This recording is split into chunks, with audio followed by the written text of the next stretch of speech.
চাপৰি বজাই নাম গালে, সুৰ লগাই ভাগৱত পঢ়িলে, সাহিত্য লগাই কথা ক'লে ব্যাখ্যাকাৰ পাঠক নামাচাৰ্য হ'ব নোৱাৰে, যদিহে জন্ম দিয়া পিতৃ মাতৃক গুৰুত্ব নিদিয়ে। দেৱৰক্ষী নাৰদে কৈছে, ঈশ্বৰৰ কৃপাত মই 4জন সন্যাসীৰ যোগেদি ভক্তি তত্ত্ব ঠিকেই পালো, কিন্তু মই আগবাঢ়িব পৰা নাছিলো, যিহেতুকে মোৰ লগত মোৰ মা আছিলে। কাল সৰ্পৰ দংশনত মাৰ মৃত্যুৰ পিছতহে মই সেইখিনি কৰ্ম আগবাঢ়িছো। গতিকে আপুনি যদি নাম গায়, এজন মানুহক সুধিলে এটা বাস্তৱ কাহিনী চাব দেই। এনেকুৱা ভাগৱতৰ অনুষ্ঠান এটাতে এজন বাপৰ লগত চিনাকি হলো, জিলাখনৰ নাম নকওঁ, ক'লে অপৰাধ হ'ব, কাৰণ আজিকালি মিডিয়াৰ যুগ। গতিকে বাপজনৰ লগত যেতিয়া চিনাকি হলো, বাপে বোলে আজি ৰাতি আপোনালোকে থাকিবলৈ আহিছে। বোলো হয়তো। বোলে তেতিয়া ঠিকে আছে, আপোনালোকে ব'লক মোৰ ঘৰতে চাহ তাহ একাপ খাই আহিব, যদি সুবিধা হয় আপোনালোকে মোৰ ঘৰতে থাকিব পাৰিব। আমি 3জন বক্তা একেলগে গলো, আৰু বাপৰ ঘৰত গৈ পেলাই দেখা পালো, ঠিক গেটখন খুলিবলৈ লৈছো, তাত লিখা আছে কুকুৰৰ পৰা সাৱধান। বাপ লগত গৈছে বাৰু, কুকুৰে আমাক একো নকৰে, এইটো বেলেগ কথা, কিন্তু লিখি থৈ দিছে কুকুৰৰ পৰা সাৱধান, মস্ত মস্ত 3টা বান্ধি থৈছে। বাপ সুধিলো, বাপ ইমান মস্ত মস্ত ইহঁতক কি খুৱাই আপুনি? বোলে ডেইলি 1.5 কিলোকৈ মাংস, 1 কিলোকৈ মাছ, 3 লিটাৰকে গাখীৰ অকল মই কুকুৰক খুৱাই দিওঁ। বোলো বৰ ভাল কথা, আপোনাৰ নিচিনা উদাৰ মানুহ নাই। ধুনীয়াকে সোমাই গৈ দেখা পালো চোতাললৈকে টাইলছ দিয়া,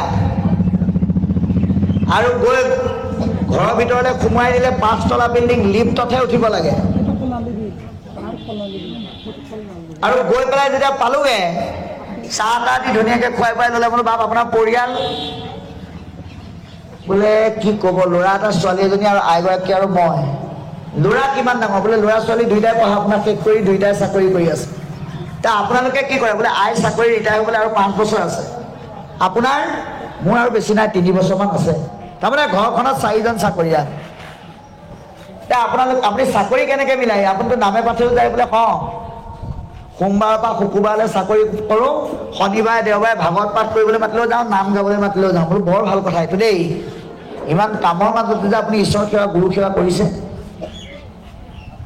তেতিয়া বাপজনে কৈছে বোলে অঁ, ঈশ্বৰৰ কৃপাত চেষ্টা কৰি আছো। তেতিয়া আমি সুধিলো, বোলে আপোনাৰ মা দেউতা আছে নাই? বোলে আছে। কাৰ লগত থাকে বা? বোলে আমাৰ ভাই ককাই 4জন। গতিকে সিদিনা মাটি বাৰী ভাগ কৰোঁতে মা দেউতাও ভাগ কৰি পেলাবলগীয়া হ'ল। সেই অনুপাতে দেউতা থাকে সৰুটোৰ লগত, মা থাকে মাজুটোৰ লগত, মোৰ লগত এটাও ভাগত নপৰিল। বোলো বাপ আপুনি নপৰিল নে আপুনি নেপেলালে? বোলে তেনেকুৱা বুলিয়ে ক'ব পাৰি। বোলো কেলে বা? আপোনাৰ ঘৰত 4জন চাকৰিয়াল, আপুনি নিস্বাৰ্থভাৱে মা দেউতাক ৰাখিব লাগে। বোলে পাৰিলোহেঁতেন বুজিছা, কিন্তু অকণমান দিগদাৰ এটা হয়। বোলে কি দিগদাৰ বা?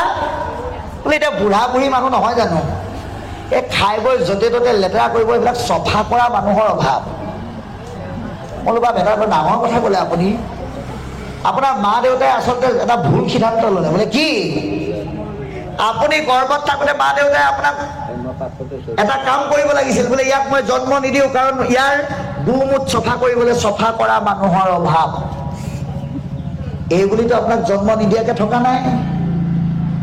আপুনি কুকুৰক ডেইলি 3 লিটাৰ গাখীৰ খুৱায়, 1 কিলো মাছ, 1.5 কিলো মাংস আনে, কিন্তু আপুনি মা দেউতাক এমুঠি শুদ্ধ সঠিক অন্ন খুৱাই ৰাখিবৰ কাৰণে আপোনাৰ জীৱনৰ জেগাৰ অভাৱ।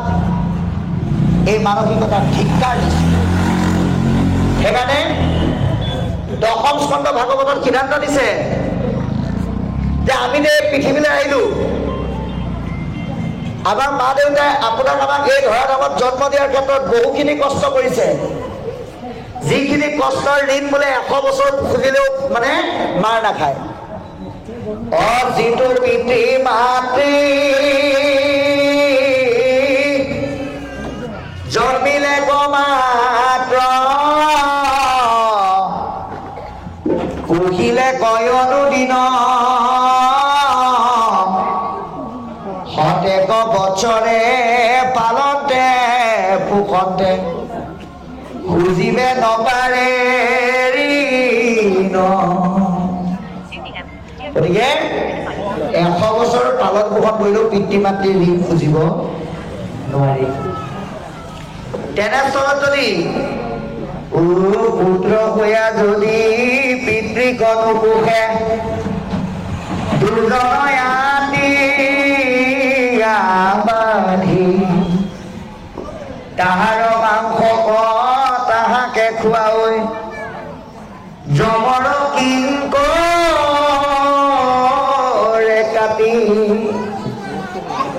গতিকে আমি জমৰ আলহী যাতে সন্মুখীন হ'ব লগা নহয় তাৰ কাৰণে এই কথাখিনি কৈছে যে মাকৰ মৃত্যুৰ পিছত তেওঁ ভক্তিৰ উত্তৰণৰ কাৰণে কি কৰিলে, হেনে দেখি আমাৰ উদাস ভৈৰৱ মন উত্তৰৰ দিশক লাগি কৰিলো ভ্ৰমণ।